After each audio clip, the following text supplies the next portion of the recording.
Mark, thank you for your time as always. Just firstly, most importantly, after your time off, how was your holiday?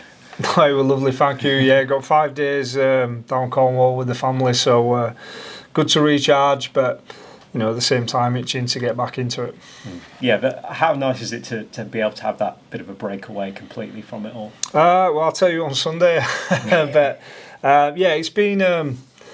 We've got us bye weeks at some good times this year, if I'm honest with you, all being well. So, it's like a split a season up into good blocks. And, with all the travel around the Toulouse game and that, the lads knew that they were getting, a well-earned week off after that. So, it fitted in nice there. We trained well on Tuesday. And, as I said, the key now is to keep on building on that momentum and get ready for a difficult game against Doncaster on Sunday. You mentioned recently a lot about the structure of the club and how things work behind the scenes. Do you think that's allowed you to actually, when you have a break from it completely? He's, as I say, Clint's a very smart businessman and a smart operator, and how the club's structured, especially from the performance point of view, is I don't have to stress on anything else barring coaching. So it's been great in that sense that you don't have to worry about contract negotiations and all that sort of jazz. So just appreciate whether you like it or not. You need a recharge here and there as much as you don't think you do. It's only in hindsight when you look back you think, I needed that. Whether it's 2 days, 3 days, 5 days, whatever. So just glad that we got a bit of a refresh from personal point of view, from a playing squad point of view, and gives lads that have got niggles a week to get over them and attack this final part of the season with everything we've got. Yeah, how have the squad come back after the break then? Yeah, they were still training. They were just away from the training ground, if that makes sense to you. So everyone's come back in good shape. I'd be worried if it were anything but that, if I'm honest with you. We've got a really good group that I trust. With everything, and really professional group, which is the main thing. And they're a hungry group, and we've given ourselves a good chance of achieving some of the goals we've set this year for ourselves, and we don't want to let it slip at the final hurdle by taking us foot off the gas, do we?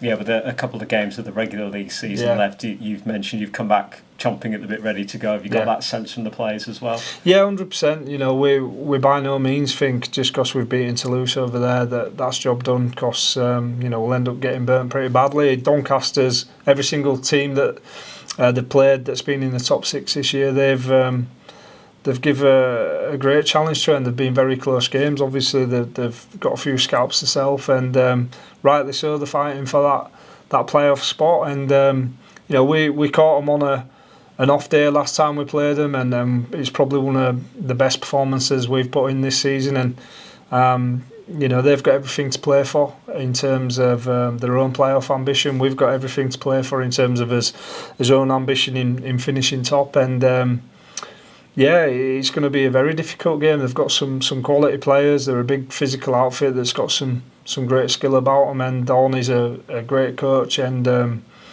we definitely won't be taking it lightly. So from a playing squad point of view, the lads understand that. They don't think it's going to be a formality by any means. So we're as hungry as ever to try and get them 2 points. Just on the win over at Toulouse, what do you think that did for the group to beat one of your fellow title contenders in the way that you did? Obviously it gives you that 2 point buffer, but that 2 point buffer is pointless if you slip up in these final 2 weeks. So I don't think it were the highest quality game in terms of skill execution and things like that, but I thought we picked his moments well, we took his moments well, and we showed some excellent desire and grit to get that result over the line.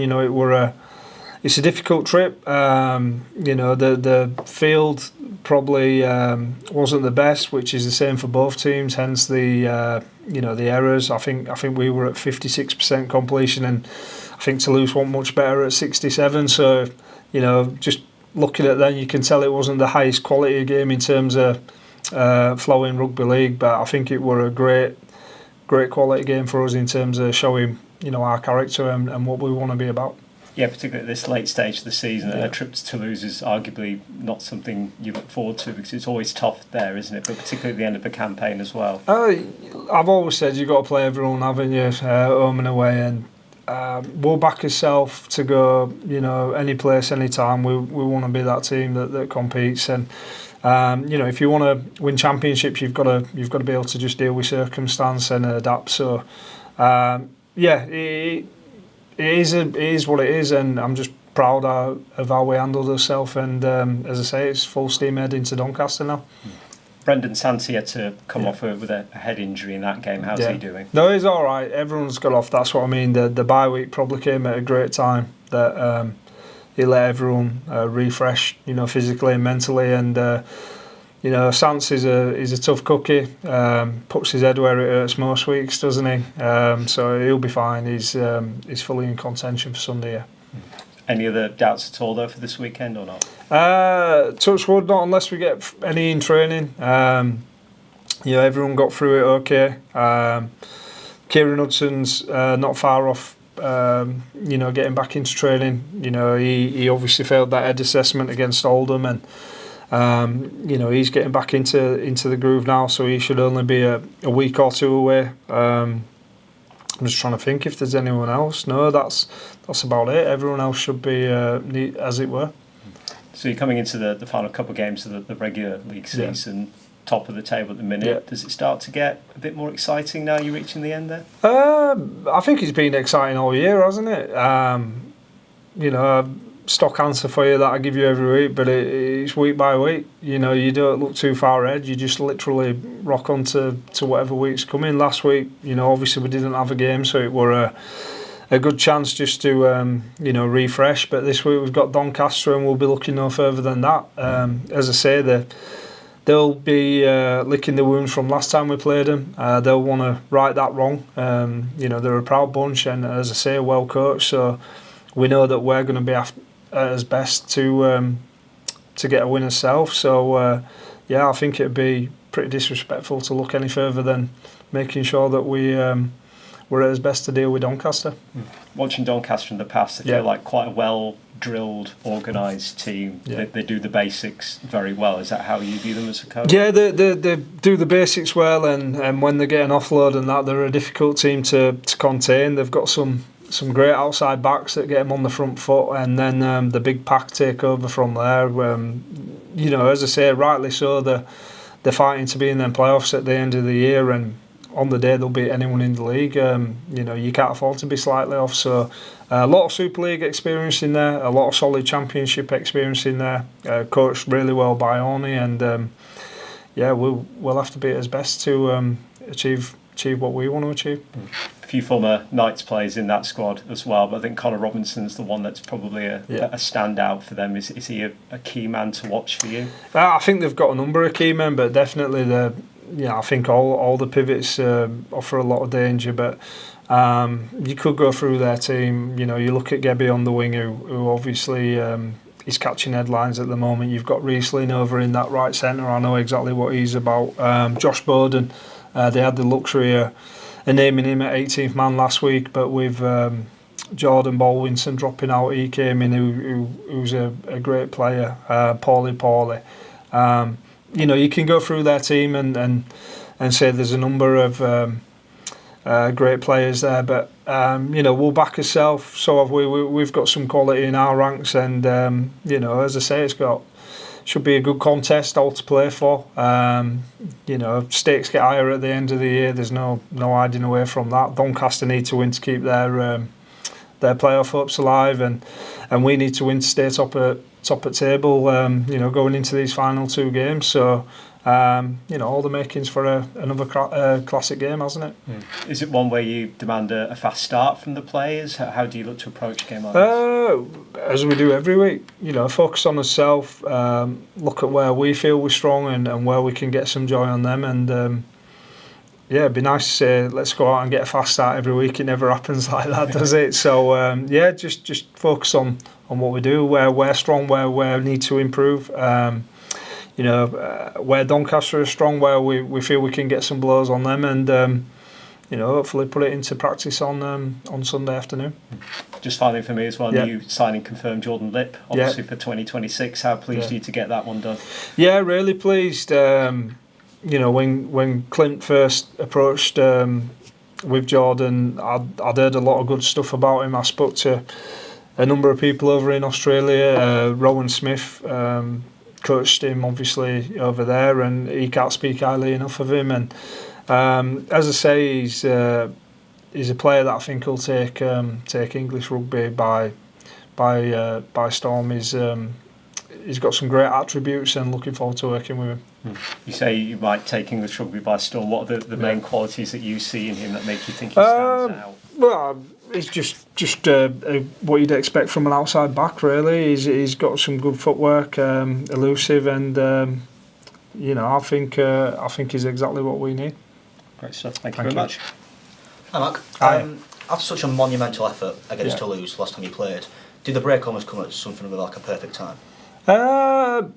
Yeah, you could probably say that. It definitely took some gas out of us, especially when we were down to 11 at the end. But one thing I love about our mindset this year is we'll just find a way to try and get things done. And it was just good to give the lads that little bit of downtime, so they can recharge. And as I say, the bye weeks have come at pretty handy times for us. After you've done all the travelling to France and that, sometimes you can lose a day's training. Just with recovery. So it were great to just say to the lads, you can have 4 or 5 days off and do what you need to do. And everyone seemed pretty refreshed on Tuesday. And the most pleasing thing for me as a coach was everyone were hungry to carry on improving still. So. I'd like to say it's the right thing to do. As I say, I suppose the proof will be in the pudding over, these final few weeks of the season. 2 games to go, you're 2 points clear at the top of the championship. Yeah.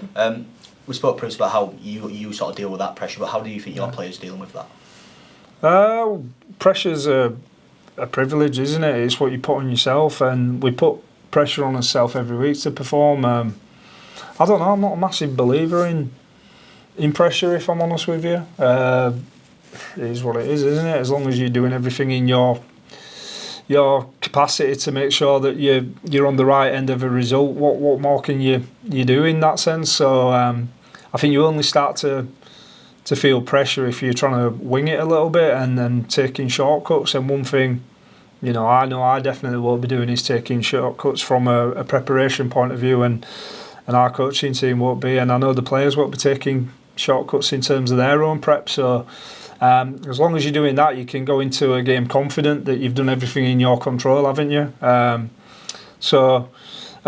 going to be moments, where I'm sure you feel the nip, but you look at if we go back to that cup final when Liam slotted that drop goal, how he did, and things like that. Players can take a lot of confidence. They've been in pressured environments before, and they've come out on the right end, so they know what it takes to dig deep. And you've got to put them in the memory bank and make sure that you don't get arrogant in thinking things are going to happen for you, and you keep that work ethic where it's at, and know that as long as you work into your capacity, you can come out the other side. One component from your team's season which has really impressed people is your points difference this season. 81 better than Bradford, who were the second closest. Right. How pleased have you been with that, and what extra work sort of gone into especially in the attacking sense of your team as well? Yeah, I'll be honest with you, just trying to be as clinical as we can. As most teams will tell you, we pride ourselves on his defence. Obviously, that Oldham game at the start of the year really rattled me, if I'm honest. But I'd like to think in most games up until now we've been really tough to beat, and we want to keep that sort of mentality about us. But points difference could be a factor in deciding who finishes top. So we've just got to make sure we don't get lax on that, and we keep his standards where they need to be. Last time we spoke, you sort of penciled in a couple of players for potentially featuring this match. Danny Richardson, one of them, and Sam Cook. Are those two likely to be involved on Sunday? Sam Cook's back fully fit and training, so he'll be in contention. Danny's still not joined us. We've left him with OKR to focus on his recovery. I think he's just started running on the gravity treadmills this week. So Danny will be probably joining us after the Batley game. For the playoffs in terms of great body to have around and experience, but at the same time, unless we have any injuries, I'd like to back what's been with us all season as well. So Danny understands that, and it'll be good just to see him back fully fit, ready to get himself, if he is needed for the playoffs, but more importantly, ready for a big pre-season. And Harry Fraser as well, is he any closer to a debut? Harry's been in contention, he trained really well on Tuesday, so he'll be in the mix, and it's a case of now, unless there's injuries, lads need to show why they need to be in that team above people that's already in it and doing the job. Someone I wanted to ask you about, not involved against Toulouse as well. Akuma Tai, is there an injury there, or is it just a selection choice? No, Akuma, he's just been blessed with a baby girl, so I didn't want to bring him over to Toulouse. I wanted him to have a bit of downtime with his family and enjoy that time. He's been great for us this year. He'll be in contention. I didn't think it were right to bring him over on the travel. With all that, especially as he's getting older, I didn't want to risk any injury. But more importantly, I also wanted him to get a bit of time with his own young family. So he's been training. He's been absolutely fantastic, not only for what he delivers in terms of who he is as a player and a person, but as young lads, I've really benefited from the experience that he's passing on. Some of his opponents, Doncaster, have made it clear that they want to be in the Super League next season. They sent off their application. I won't bore you with asking about Super League, but in terms of a championship match, how big of a contest is it? How much of a spectacle is it as well for the supporters? I think for both supporters, there's a lot on the line, isn't there? As I've already alluded to. As I say, Doncaster's a very proud team with a lot of quality people there. They're obviously, Carl's building a really good club, with some of the stuff he's doing on and off the field. And, it's great to see teams showing ambition and wanting to go to that next level. But, that's nothing to do with me. Just like, I haven't really got involved in our stuff off the field. Clint, rightly so, doesn't worry me about all that. I get employed to coach rugby league, and that's all I focus on. Simple as simple does.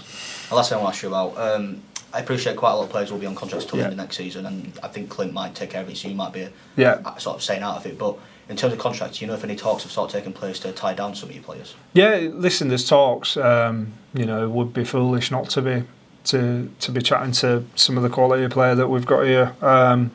Clint does all that, obviously I'm savvy to conversations on that, but there's definitely talks, and players are fully in the loop on what would happen if we're at where we're at, or what would happen if other things happened, and they've been ongoing for a couple of months now. So Clint does a fantastic job in dealing with that side of it, and as I say, it makes my life 10 times easier that I can just focus on doing what I love doing, which is coaching rugby league and helping lads achieve their own ambitions and get better every day. How big of an effect is it, depending on which league you're in? Will that matter which players get contracts? Obviously. It's a good question, actually. Like, there's no hiding away from the fact. Listen, Super League's the elite tier of rugby league in England, so naturally the best players want to play in Super League, don't they? There's a lot of our players that I feel can make the step up. There's no hiding away, as you'd seen with signings such as Paul Vaughan, if we are lucky enough to be given the green light, that we do need quality there. But as I say, Clint does a cracking job in sorting all that out, and players are fully aware on where they stand and all that sort of jazz. And the main thing for me is we've got roughly 4 to 6 weeks, dependent on achieving what we want to achieve this year, and it'll be the last time, regardless of this particular group being together. And we've given ourselves a good chance of doing something, and we want to do something. Brilliant.